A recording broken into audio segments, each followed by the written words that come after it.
Welcome to your Friday drive-by on Service Drive Revolution.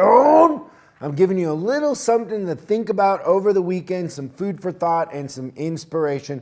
You're really going to want to pay attention to this one and take some notes. So what I was thinking about the other day is I have a unique skill set because most of my career I went into dealerships and turned them around. And oftentimes in very extreme situations when they were losing money, and if a dealership's losing a lot of money, it means that a lot of the people probably aren't the right people or they're not trained. The culture is bad. The pay plans, the customers hate them. Like, you got to fix a lot of stuff really, really quick, and you don't have an opportunity to make a lot of excuses. You have to succeed no matter what. And so I've developed a unique skill set and a unique way of looking at things because of that experience. And I want to share a little bit of that with you today. Now, in the environment that we are in as an industry with COVID, and if you're in a dealership, your sales department was probably closed down. And even when it reopened, they're kind of limited on how they can interact with customers and sell. Some dealerships don't have inventory to sell. And so it's a unique time with a lot of challenges, and it requires us to be really, really good leaders and think different. And it's catching a lot of people off guard that kind of always thought the same and were a part of the herd, and most of their skill set came from tribal knowledge and was handed down. And also a tendency in these situations is sometimes we tend to look at everybody else around us to see what they're doing instead of blazing a path and leading from the front. And that's really what I want to talk about today. And it's this experiment called the 5-monkey experiment. And it's really honestly hilarious if you think about it, but it's so true and it resonates in so many ways. So they did this study on monkeys, and they put 5 monkeys in a cage with a ladder, and at the top of the ladder were bananas, a basket of bananas. Now, what could you want if you're a monkey more than a banana? That's like an Irishman wanting whiskey or a bulldog wanting snacks. Like, there's nothing you want more than a banana if you're a cheeky monkey. So the trick was, as soon as a monkey started to climb the ladder to get to the bananas, they would spray all the monkeys with water and scare the living crap out of them. And so what would happen over time is if a monkey started to go up the ladder, all the other monkeys would jump on that monkey and pull him down and beat him and fight because they didn't want to get sprayed. And the consequences of getting sprayed with the cold water was worse than the idea that they could get a banana. And they were like, wow, that's really interesting that they're like, it's like locker room management. They're managing themselves and they're keeping each other from going up the ladder. And they were like, well, what would happen if we swapped out the monkeys? And so that's what they did. They swapped one monkey out for a new monkey that had never been sprayed with water. And as soon as the new monkey tried to go up the ladder to get to a banana, because he's like, hey, I'm a monkey, that's a banana, this is what I do, I'm getting a banana. The other monkeys jumped on him and beat him and didn't let him go up. And eventually, they swapped out all 5 of the original monkeys, and the 5 monkeys that were in the pen were completely new. So they'd never been sprayed, but they had adopted the culture of, you don't climb up the ladder to get the bananas because everybody will beat you and jump on you. And that's how tribal knowledge works, is it becomes everybody else's fear, their anxiety, their terrible leadership skills become the culture. If you think about just humans in general and you think about average. So if there's 1,000 people, 50% of people in just about any situation, any hierarchy of performance, just talk about wealth, for example, 50% of people are broke. They're broke. And you get down to the bottom 10%, they're beyond broke. But out of 1,000 people, if you take them and average them out just randomly, 50% of them are going to be broke, right? Now, just think about the next 20%. So now we go 70%. So the 20% over 50%, they're just above broke, right? And that's kind of how performance is. That's how leadership is. If you take 1,000 leaders, 50% of the leaders are terrible. The other 20% are just okay, if barely getting by. And you're going to have your top 1% and your top kind of 10, 15% that are actually real leaders. You're going to have the same thing with performance, with wealth, with anything. It's just how human nature works. So that 5-monkey culture ends up being average. People are average. People are always trying to pull you down to average. So if you're looking around for guidance and you're looking for everybody else around, well, there's a pretty good chance that everybody else that you're looking to is a terrible performer. I remember when I ran a dealership, and on Mondays when we'd have a bad weekend, the sales managers would call around to everybody else in the auto mall or all the other BMW dealerships in town, and they'd be like, oh, well, they had a terrible weekend too, and they would just be looking for justification for our terrible performance.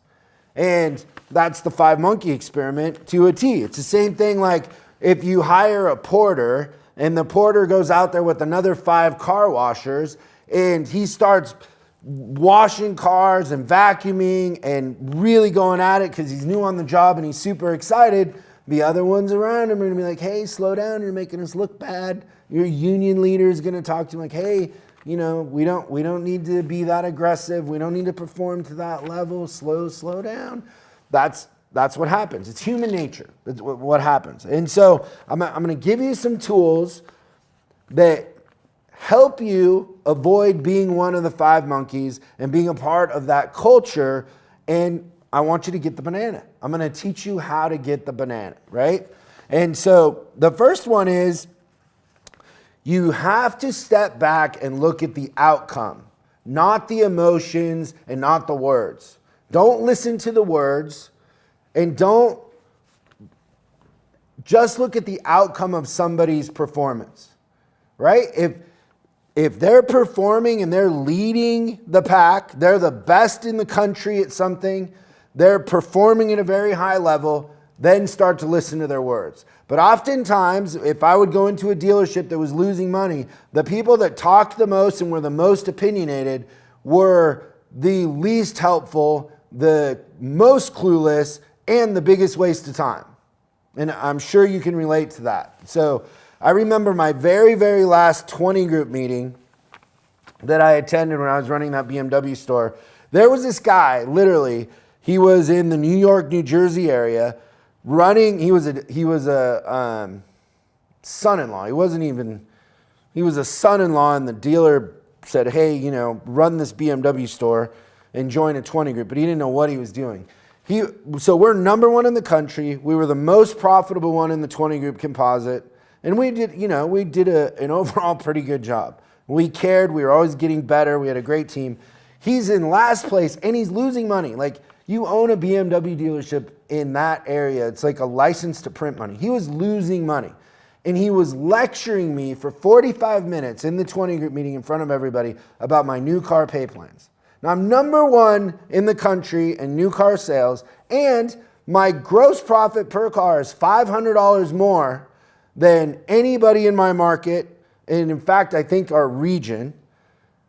And he's lecturing me on my new car pay plans because he thinks he had a better pay plan. Avoid those kind of people, right?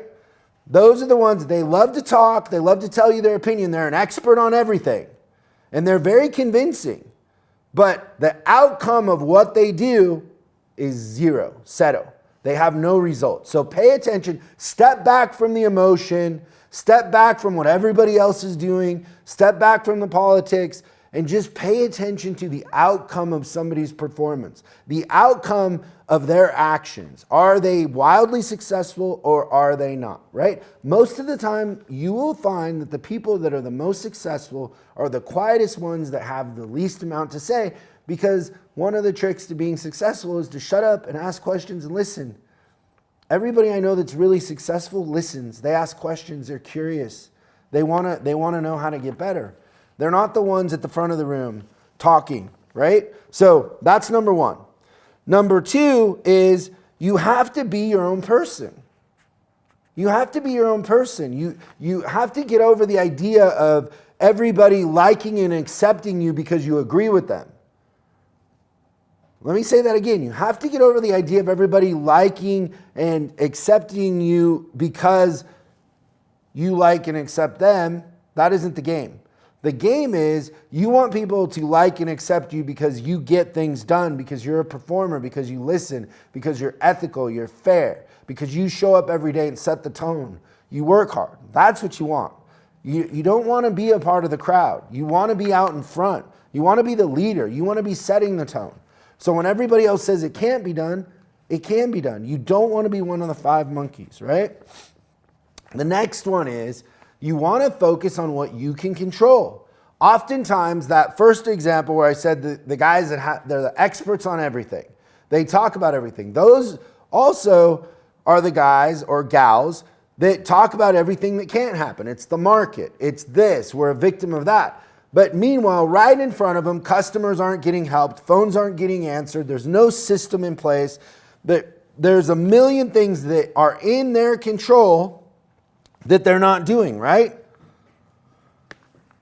And the other one, they'll be the ones that'll say, I don't know, that's just how we've always done it here. It's not their responsibility. Results aren't their responsibility because they're just here doing the best they can, but that's how we've always done it. We've always underperformed here, basically is what they're saying. So you have to focus on the things that you can control. When you start focusing on the things that you can control, you start to realize that the opportunity is untapped. It's huge, right? And then, this is the last one, you start to see your full potential. And stop following what everybody else says, the 5 monkeys, and think. Just think for a minute. Sit by yourself with a cup of coffee in the quiet for a minute and go, what's the full potential here in this business? It's probably pretty big. But the 5 monkeys beat the crap out of you every time you go up the ladder, and so you've given up on having the banana. But you can have the banana. You got to get away from the 5 monkeys. You got to be your own person. That's my favorite book title ever. And it's probably not a book any of you want to read, but it's also actually one of my favorite books. It's called The Blind Man in the Dark Room Looking for a Black Cat That Isn't There. The blind man in the dark room looking for the black cat that isn't there. And that's what it's like. So think about that. Make a decision to lead from the front in these times.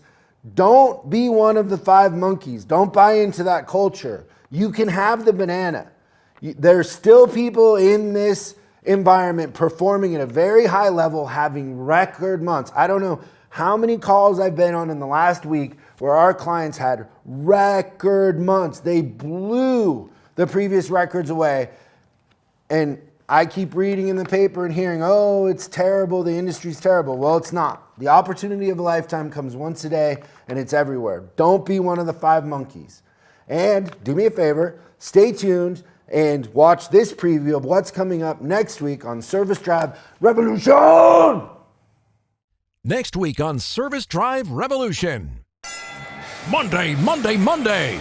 It's the battle of the century, the Shop Showdown. I really feel like you stacked this against me. Dealerships versus independent shops. Who has the advantage? We have bicycles, we have scooters, we have tricycles, we have red wagons. Who will win the fight for supremacy? Let me even just kick you in the cojones one more time. Find out the answer only on this special 2-part Service Drive Revolution event. That's pretty good. Thanks for watching this episode of Service Drive Revolution's Drive-By.